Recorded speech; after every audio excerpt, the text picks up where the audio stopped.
Good morning, everyone, and we welcome you to our Roundtable on Sunday, January 22nd, 2017, recorded from the Plainfield Christian Science Church Independent in the United States of America.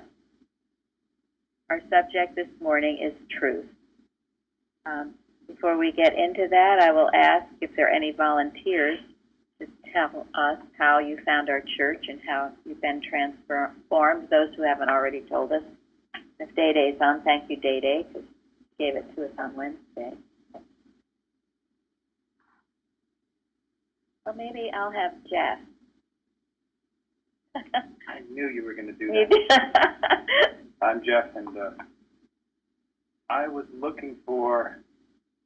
lost and I was searching, and I was desperate to find some answers to my life. And I looked around my local zip code, and there wasn't any church. In fact, the Christian Science church that there was had closed, and all the people had gone up to another town. Then I saw another result on Google, and it was Christian Science Church Plainfield Independent. So I came one Sunday, and the rest is history. Right, and I thought you said that when you were looking, a policeman told you that that church in Westfield had closed, but there was a place in Plainfield. Yeah, that was so. Well, it was like I was in the twilight zone. The policeman said there was a church there, the Christian Science Church, but they demolished it, and there was a new building there. That looks like a YMCA at Kansas City Church. So I realized my town, the town of Westfield, New Jersey, had no Christian Science Church after maybe 50, 60 years of having one. They go up to Thomas, that's where all the Westfielders went. I said, no, I'm going to try Plainfield. Oh, okay. Well, that's very good. Good for you. And I'm glad I did. Well, we are too. It was very sad. That was a big church in Westfield, and it had a reading room that we used to get our supplies from for a long time. But anyway, I didn't realize it was demolished. Anyone else? Uta was here. Maybe I could. Okay, Uta. Well, I don't know how long it is now. I think more than 2 years that I'm doing already the lesson in German. But I found the church not myself, but Mary, my friend with whom I'm living, she was looking for other inspiration than just the Boston lesson. Just had some other ideas in exchange with other people, thoughts about Christian Science. And so she researched on the internet and found the church by this research. And well, we started listening, and then I started to do translations, and they have helped me very much to get a better understanding. Because with translating, you have to go into the thoughts. You can't just read over it and close the book and go on with your life. It's really different. If you translate, it touches you differently. Well, that's the story. Thank you. And I hope to continue. Well, we hope so too. Thank you. It's been a great addition, those of you who come and give. Welcome. Anyone else? How about you, Sharon? Well, when I was a young teenager, my boyfriend's father gave me Science and Health. And I thought it was very good, but I thought it says that people are perfect, and I decided I wasn't perfect. So I stopped reading the book. And then when I got married and had 2 children, had very difficult pregnancies, my father-in-law told me that, excuse me, that you could have painless childbirth in Christian Science. So I called a Christian Science practitioner here in this church, and I started studying, and that was a long time ago, and very grateful for it. Had many healings, and one of the things, I was a doormat. I never stood up for anything. I just let error run me over. And that was a big lesson that I learned that kept me here. Thank you very much. Wow. Anybody else who hasn't spoken? How about you, Lil? Well, I grew up really with no religion. I knew nothing about Christian Science, had never heard of it. And one of my marriages took me to California. And the boss of my husband at that time was a Christian Scientist, but he ran a vitamin manufacturing company, and he was a Christian Scientist. So one thing led to another, though, and they introduced me to Christian Science. Meanwhile, I moved back to New Jersey via Colorado, Denver, Colorado, attended a church there for a year, came here and found a church nearby where I was living, and there met somebody who introduced me to the Plainfield Church, and came here once on a Wednesday and never missed a service since. Wonderful. Thank you, Lil. Never looked back. You ever spoken, Gary? Have I ever spoken? No, I have never spoken in my life. That's what I thought. Well, I guess I had the good fortune as a young child to have a grandmother who had found Christian Science and encouraged my parents to at least take their children to Sunday school, whether they attended church or not. We went to Sunday school. And somewhere along the way, I must have had a good Sunday school teacher, because what little I had found in the textbook really rung true. I remember as a very, when I was like 5 or 6 years old, one afternoon I got sick to my stomach and started cramping up. The only thing I remembered was that came to me was the 23rd Psalm. The Lord is my shepherd, I shall not want. And I had a feeling that that meant I didn't need anything, that God was, in fact, right there with me. And I felt God's presence. And in like 5 minutes, I was healed.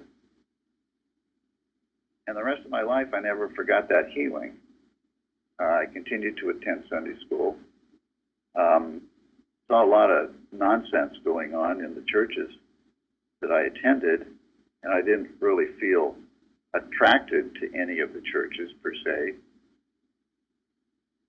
And when it came time to go to college, and this was in Seattle and Portland, Pacific Northwest, and when it came time to go to college, I just felt led to go to Boston to go to college. And it turned out it wasn't because the mother church was there. It turns out that my wife was going to college there, and she introduced me to Mrs. Evans in New Jersey. When I met Mrs. Evans in New Jersey, I knew I had found something very right. And so after Mary and I got married, we lived in California for a couple of years, and our son was born there, and we decided that if we were going to have a family and continue to be Christian Scientists, we were going to have a good practitioner to work with. So we moved here from California for that reason, and we've never looked back. In those days, we didn't have the internet the way we do now, that ties us all together in a much greater way. How about you, Mike?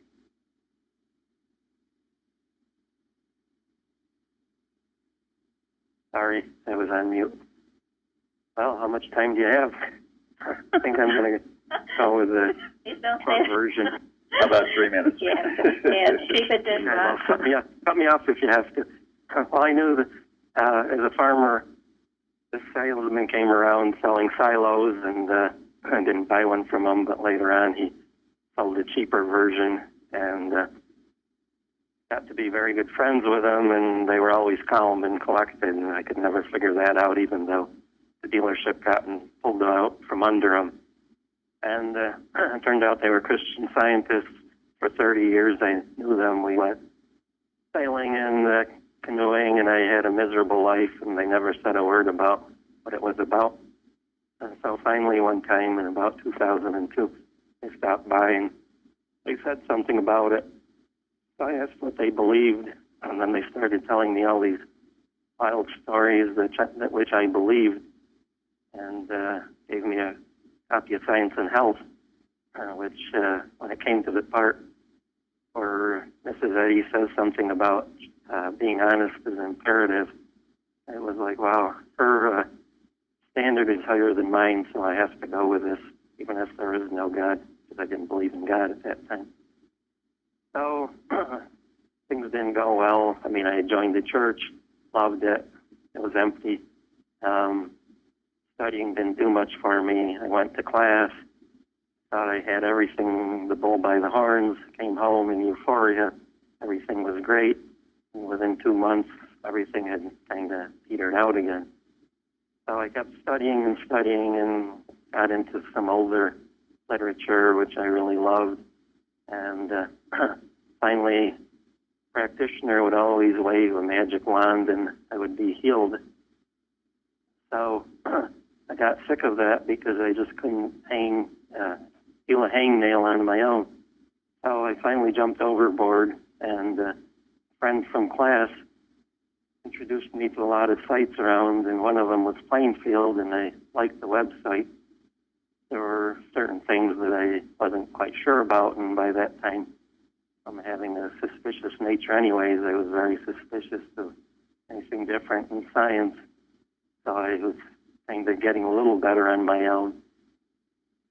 And thought, well, why get into another situation that will be just fraught with misery? So one time I got back on the Plainfield site. I mean, I'd known about it for 2 years. I'd actually talked to Mrs. Singletary once. And one time I got on it, and I finally figured out how to open up an audio thing on watching.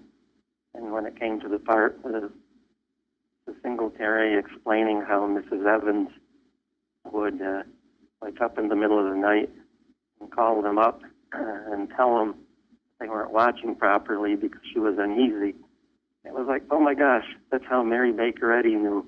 So I could never figure out in all those stories how she knew what everybody in the house was doing and why she would drag them in and tell them to get working because they weren't, and then they go back, she'd tell them again.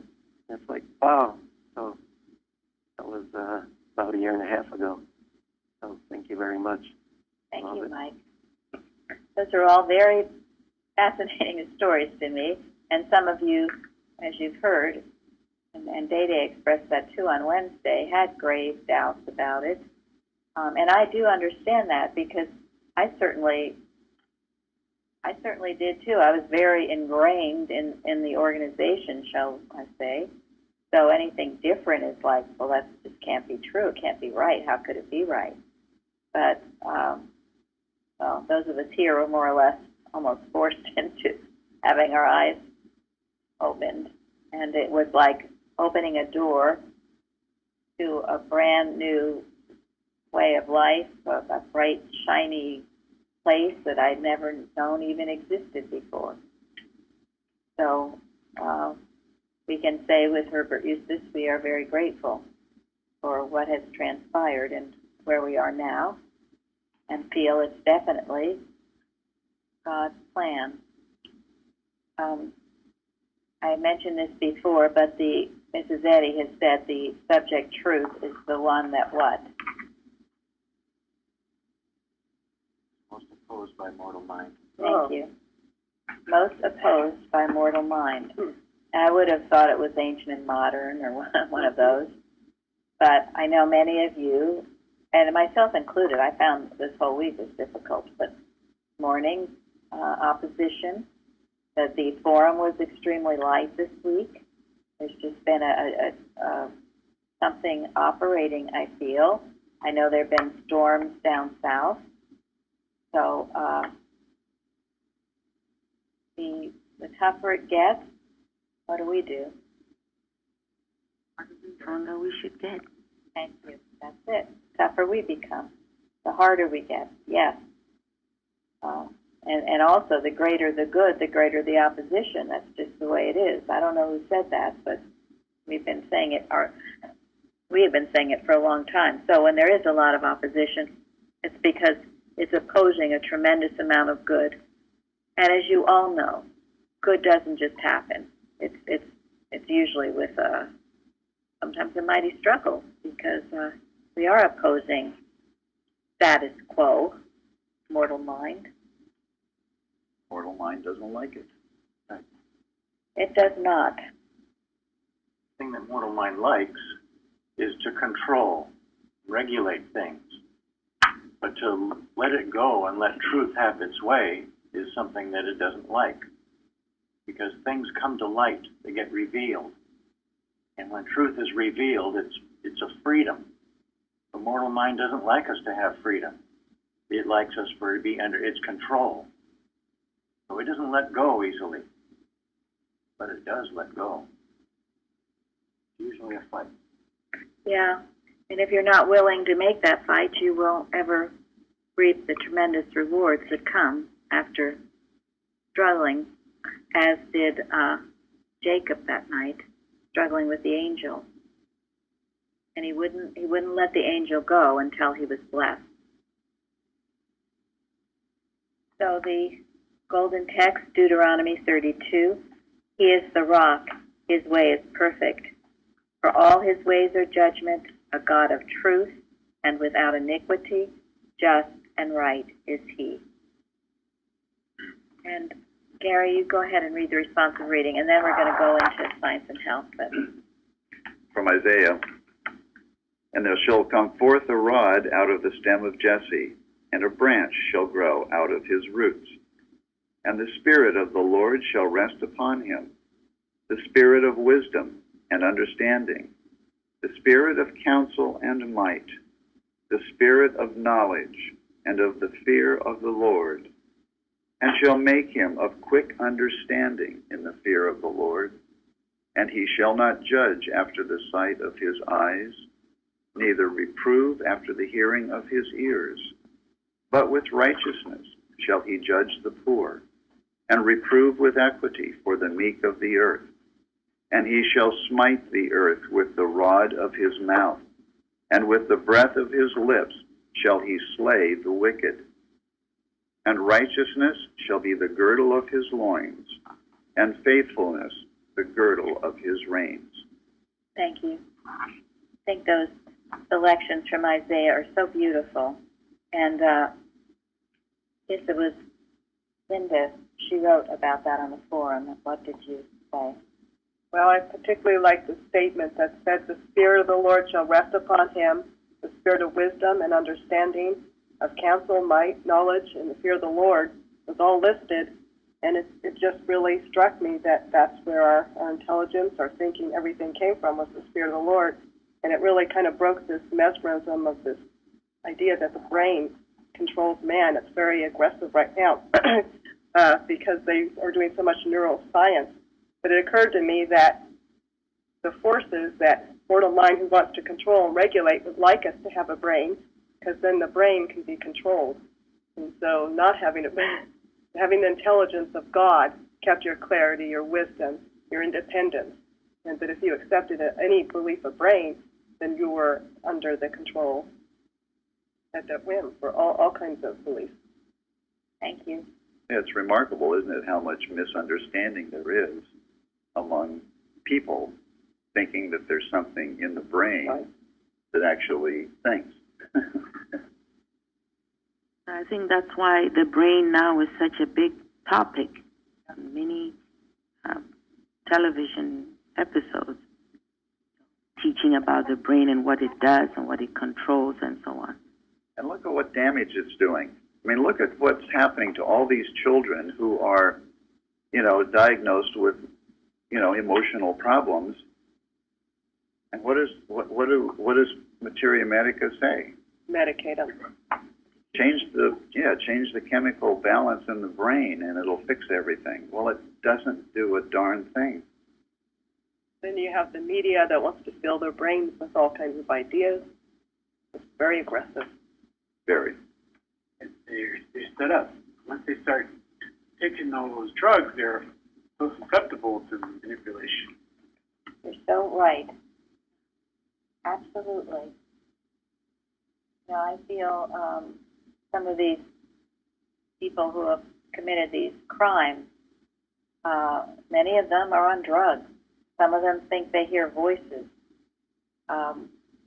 It's very, very dangerous business. So we can thank God that we can stay out of that as much as possible. For any reason you have to get into it or know someone in it, you can render it harmless by knowing that there's only the one power, God, good. There is no other power. Mrs. Eddy used to say that as far as drugs, they had no effect on her because she knew that. She knew that they had no effect. Yeah, she knew that, so they didn't help her. So you can render them powerless, but there's a strong belief that they're not. So needs to be handled. And yes, this is the perfect thought that you are of quick understanding. I mean, of course, in this, they're talking about the Christ Jesus, but they're also talking about you because the Christ is, that's your mind. You have the mind of Christ. So therefore, you can be of quick understanding and to identify yourself daily, many times during the day, that God is your mind, keeps you free of all this. And for heaven's sake, stay out of anatomy. I can't even stand any of these pictures or anything. Just stay out of it. It's not the truth. It's a picture of the lie. Yes. That's probably the problem with the Materia Medica, is that it ingrains things. And when one reads some of the earlier things from Mrs. Eddy, how she came to, she never used manipulation or hands-on or anything. And when Mr. Kennedy turned against her, he'd been using manipulation on the patients. And from that, she learned that was beyond diabolic, because it helped ingrain somehow through the physical touch. And I see that with the Materia Medica, because 20 years ago, some drugs and stuff, I mean, I couldn't even begin to think clearly. I mean, it was really, the theory was that at the age of 40, I was done for anyway, so it was a difference. And so wonderful to see how, with science, that people can be active and get more wisdom as they grow older rather than failing. Thank you. That is so true. Question. Sure. When you said manipulation, is you mean chiropractor type stuff? Moving limbs and things?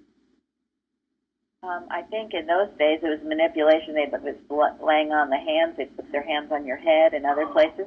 But I don't know a lot about this stuff. Maybe it could also mean chiropractor and all of that. It's a belief that, you're born into matter. You're going to die out of it, and you've got to mess around with it in between. Well, I think it's a belief that one person can actually influence the healing thought process, as opposed to God alone being the only power. Wow. Go ahead, Zeri. If you go back to Quimbley, this was a big thing that he said. Quimbley was the person who Mary Baker Eddy had worked with before she founded Christian Science. And he used to lay hands on people just like a man in Germany did called Bruno Göning. But what happens is that it's not effective. After a while, it's because it's all based on mortal mind. It's mortal mind overcoming a mortal body instead of, spiritual sense, healing. Thank you. Yes, yes. The business of Quimby is quite telling, and how she separated and divorced herself from that entirely. Mrs. Eddy did.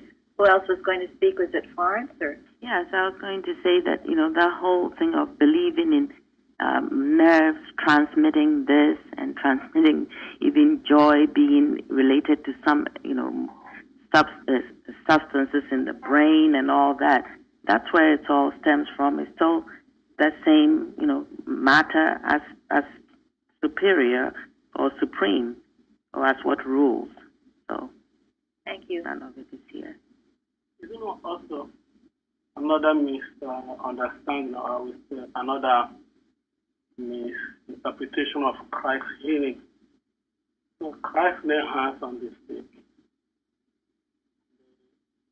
He also said that we commanded us to lay hands on the sick and they will be well, but these people are not using it the way Christ was. Christ asked. Mostly like show, like a television kind of show. Yeah. No, I mean, it's the literal interpretation as opposed to the inspired interpretation. Yeah.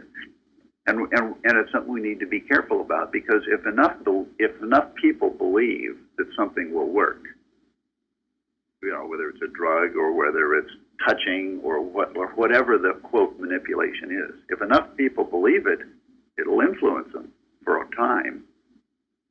But that's what Mrs. Eddy refers to as faith healing. Faith healing, yes. And it's never permanent.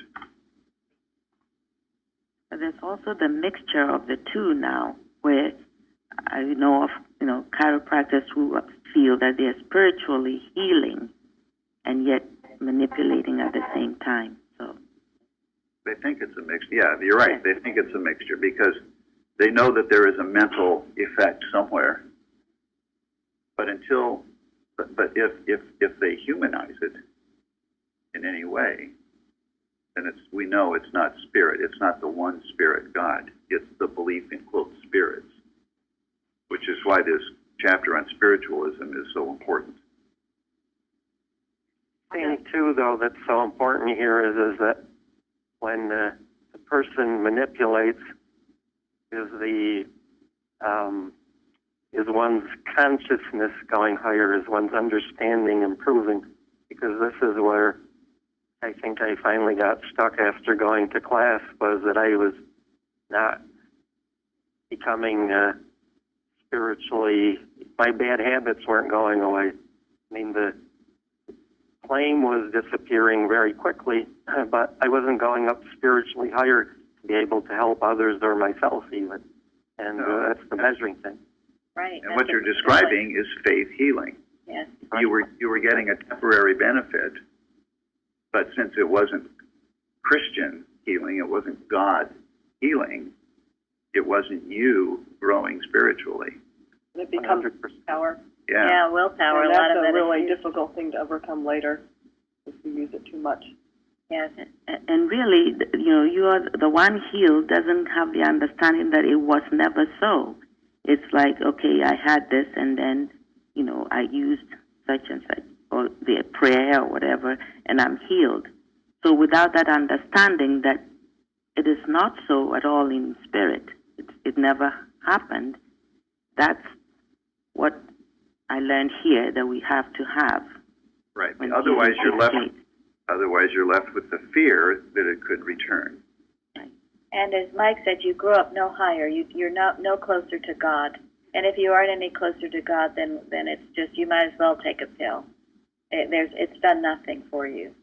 And that's where all of this stuff, all that we've talking about, that leads to Great Depression. I mean, even all this description is that you're human, you've got a brain, all of that stuff. Frankly, I find that very depressing. We're not here because of any material anything. We're here because of God, and our life is in God. And that's what we stay with. That's what we declare. And we denounce anything else. Charlie?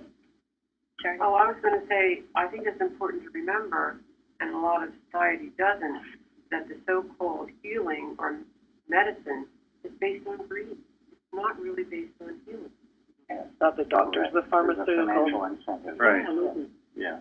They know they're not, I mean, the honest ones know they're not healing, they're just alleviating pain or symptoms. They're doing the best they can with Thank what they you. have. I always think people who indulge in such behavior of artistry actually engaging themselves in a very, very dangerous thing to do because there are consequences. Even in the Bible, there were people who came to the disciples, offer them money so that they can actually give them power, so that they can go and make some money out of it. I think it's a business or something. And there were consequences. They are deceiving people. Like Gary said, if they try to manipulate people, even as individual or collectively, it's very dangerous. Yes. And this is where, the Bible warns you to be careful of all of this that goes on, that they would try to deceive the very elect. And it's also why, because of all the money that they make, it's why it's such a mesmeric business. That's why all these terrible ads everywhere that, you just can't seem to take a breath without taking a drug. They want you to take that drug because they pocket it. I'm not against TV preachers we see on TV every once in a while. There are so many of them, and they are attracting a lot of people to them.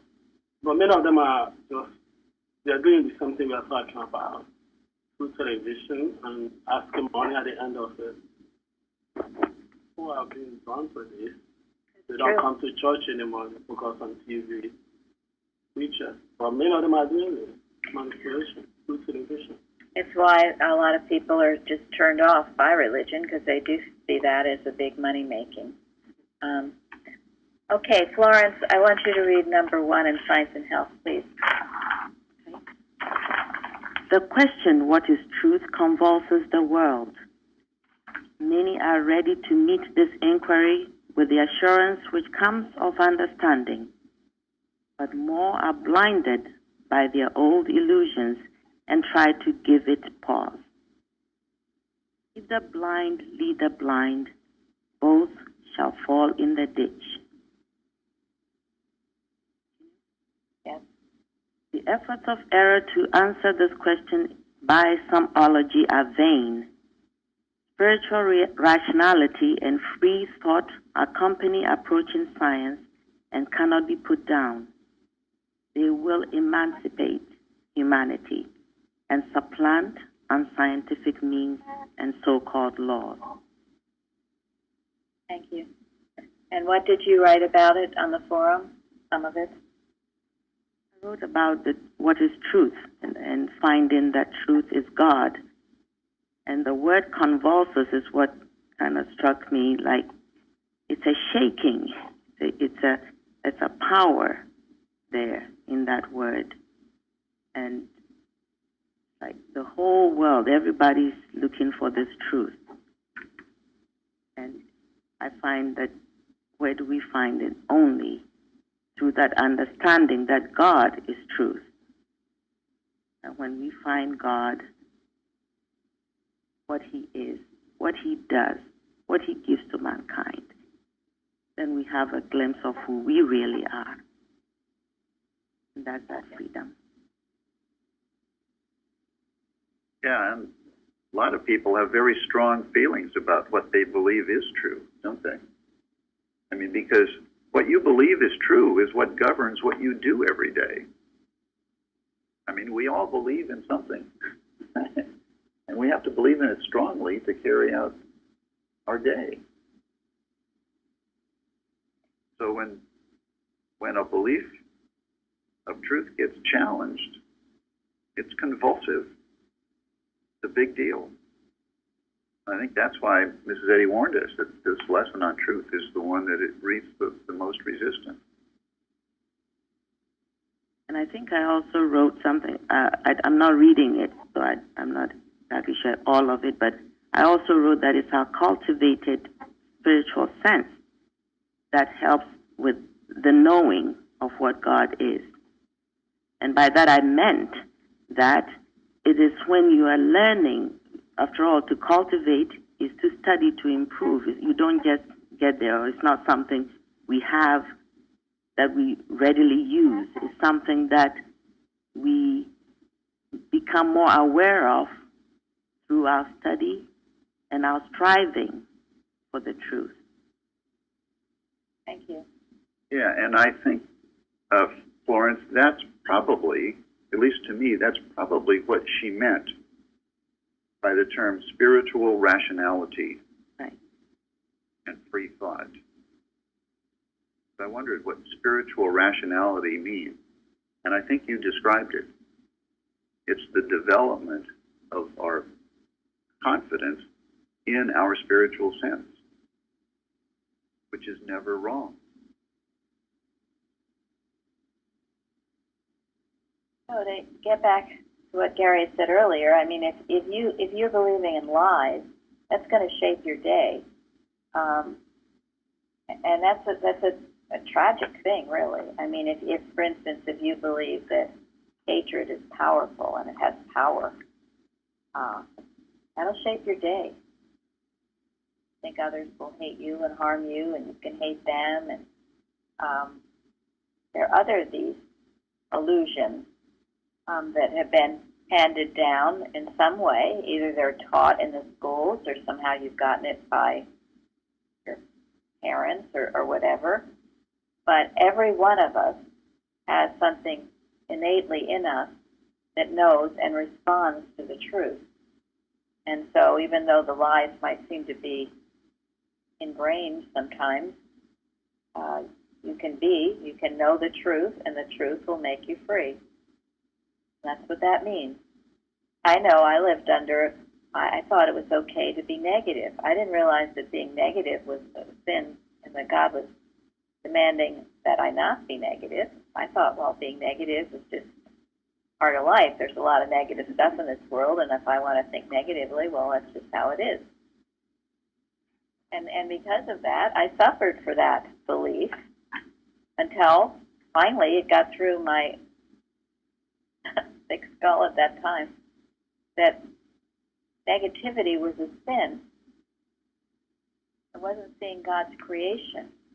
I was living in disobedience to God.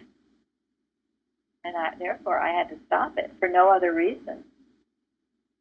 As is fear. I thought fear was okay. You know, a lot of scary things out there. It's okay to be fearful. No. How many times in the Bible are we told not to fear? It's a sin. Once I began to see it that way, I was able to stop it, and I was realizing I was choosing to be negative. I was choosing to be fearful. Maybe I was choosing to listen to certain channels on television that made me depressed, or watching certain movies that made me depressed, or listening to certain people that talked in a negative, fearful manner. I was choosing those things, and I was not saying, no, this is not true. This isn't the truth, and I don't have to have it or believe it. I think also where it says the efforts of error to answer this question by some ology are vain. This is what we were earlier talking about. Physiology will not explain what truth is. This makes it as clear as can be. It will not. And you certainly won't find it in the classroom for the most part. They'll teach you all of this stuff. But there's such an issue with Jesus when he said, if you continue in my word, because these were Jews which believed on him supposedly.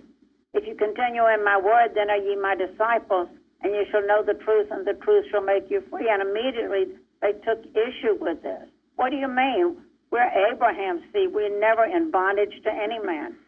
You shall make me free, you know.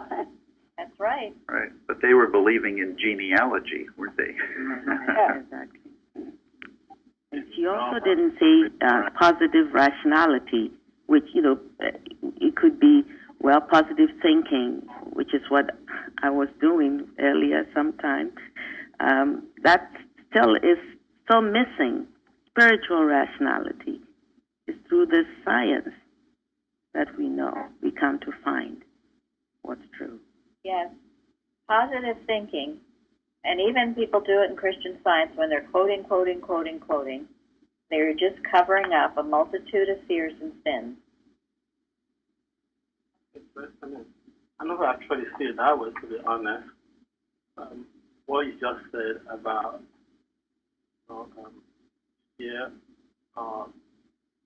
negativity being a sin, sometimes we get away with that. We think, oh, it's okay to be fearful.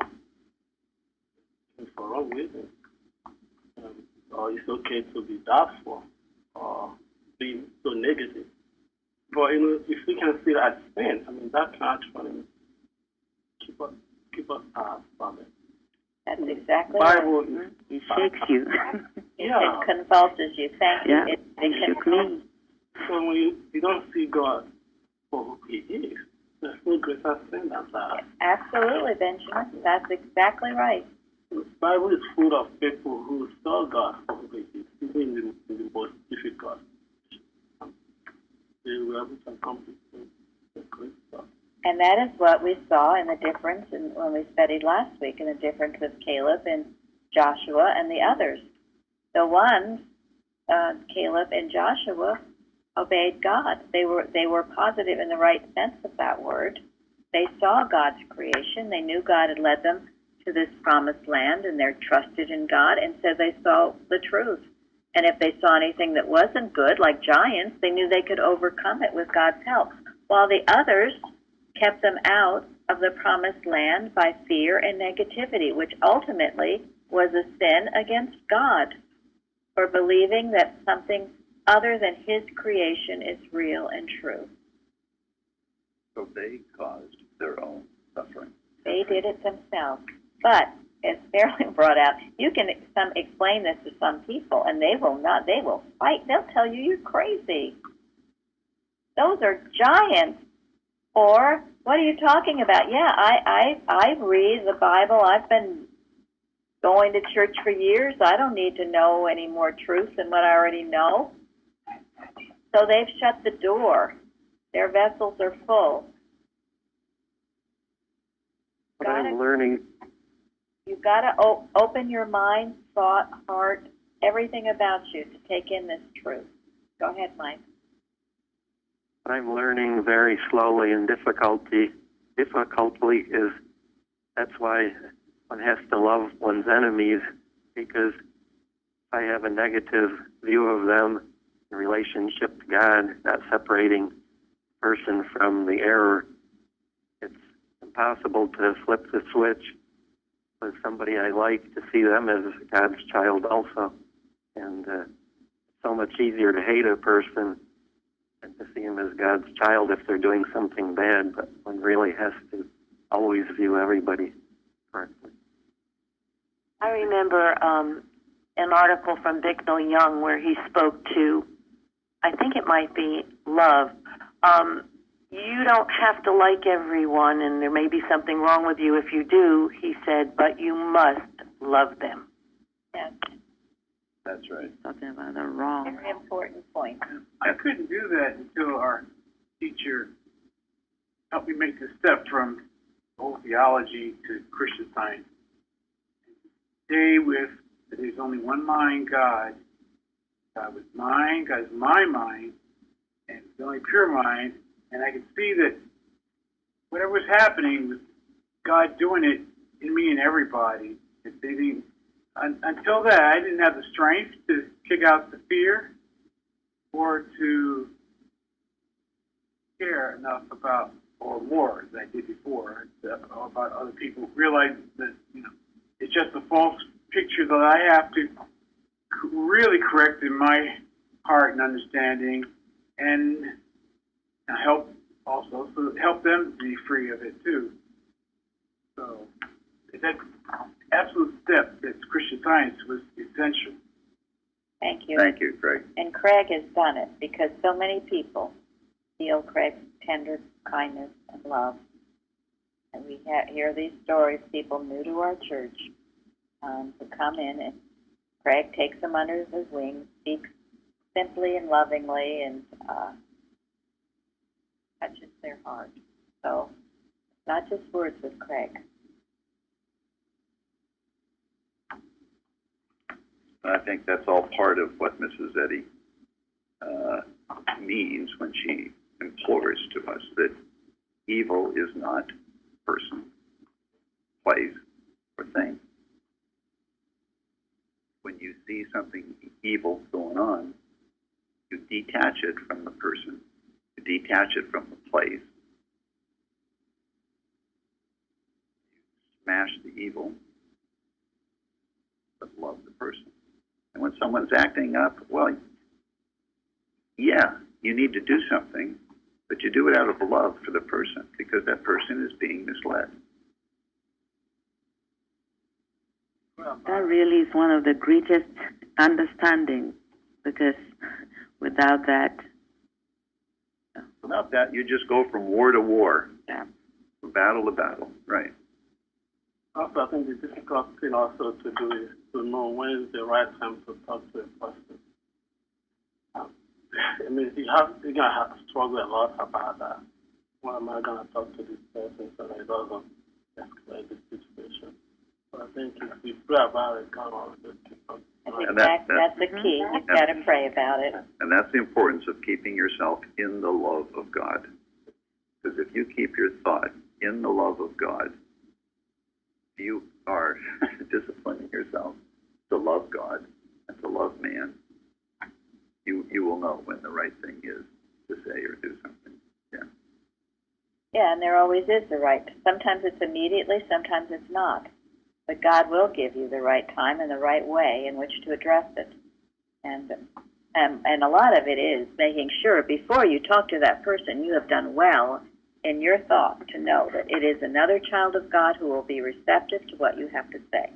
You don't approach them that they're a stupid idiot and they've done a stupid thing, and the Lord knows they're not going to understand a word you're talking about, which I have done many times, and I have suffered the consequences.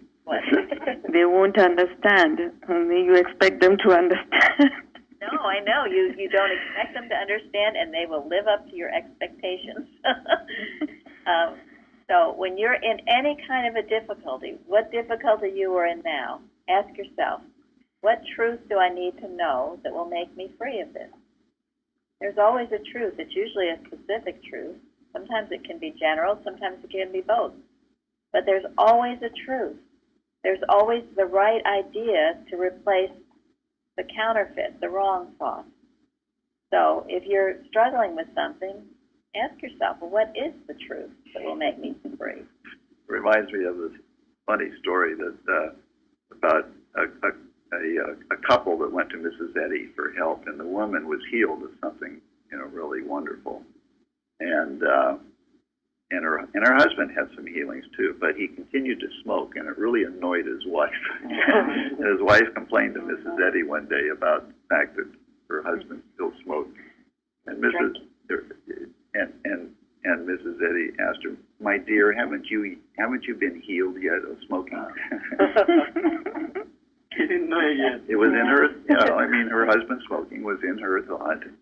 And once she healed it in her own consciousness, after that, husband stopped smoking. That story helped me so much. I think it's in the Martha Wilcox book. I believe it had to do with drinking, but I guess it doesn't really matter. But because we're always out to change the other person from their awful whatever, but we have to change ourselves. The dominion is within. If we had to change everybody and everything, Lord, help us. Well, it's impossible. That's the point. It's impossible. It was her own fuming, her fuming, the smoke. Yes, right. He was smoking and she was fuming about That's it. That's right.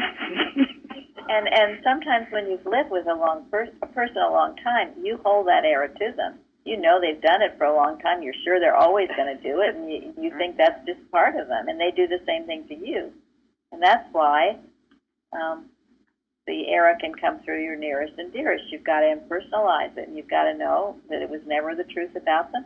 The day's a fresh new day. Don't expect them to misbehave. You've got to expect good, that your expectation should be from God.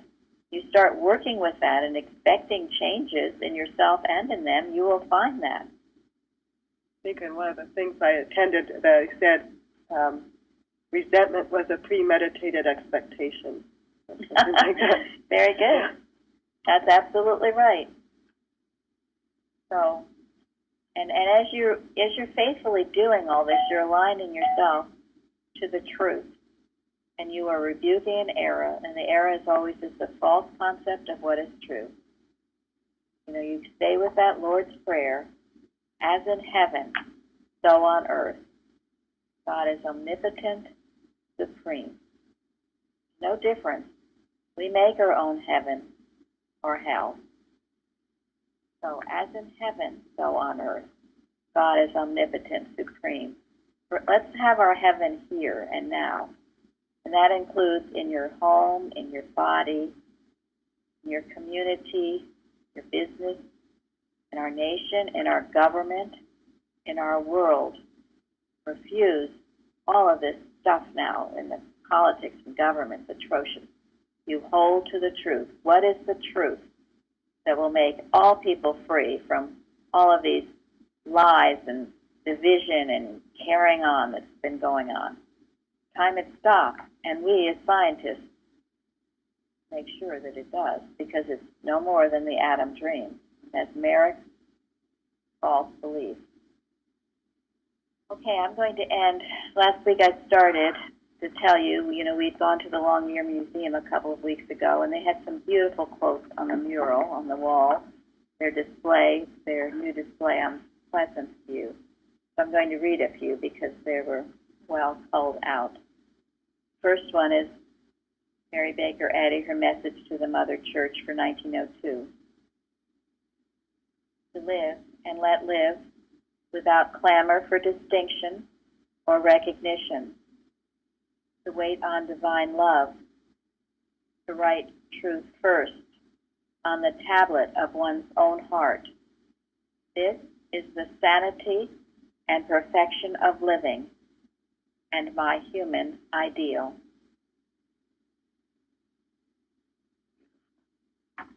Okay. We will move on to a powerful service, God's presence and power.